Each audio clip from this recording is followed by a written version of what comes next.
After this, we won't be able to get a better look at the iPhone Fold until it comes out in September. Also, this isn't a fake unit. Because we only know so much right now, I made detailed models for you guys. You can get a sense of how this thing might feel when you hold it. According to all the rumors, Apple wants to make a fold that looks like a book, like the Galaxy Fold, but a lot smaller, cleaner, and more Apple in how it's made. When the phone is closed, the screen is about 6.1 to 6.3 inches. Like an iPhone that doesn't feel like a sacrifice. The magic happens when you open it up. A nearly 8-inch screen inside. Edge to edge, not much of a gap. It is said that Apple is obsessed with getting that fold line to almost nothing.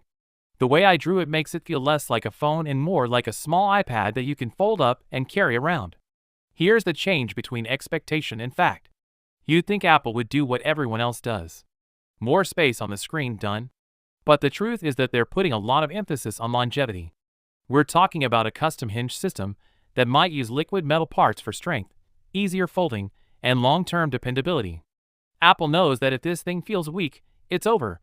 You can expect performance to be just where it is. A new chip is said to power this iPhone Fold. A series chip that is probably designed to work best with multiple tasks and bigger displays. So we're not just opening apps. We're running multiple apps at the same time, dragging information between them, and maybe even getting early-stage interactions that work like on a desktop. The real game will be the software, which is where things get tough. When you put iOS on a mobile, it's not just iOS stretched out. Reports say that Apple is working on an interface that will work better on both the iPhone and the iPad.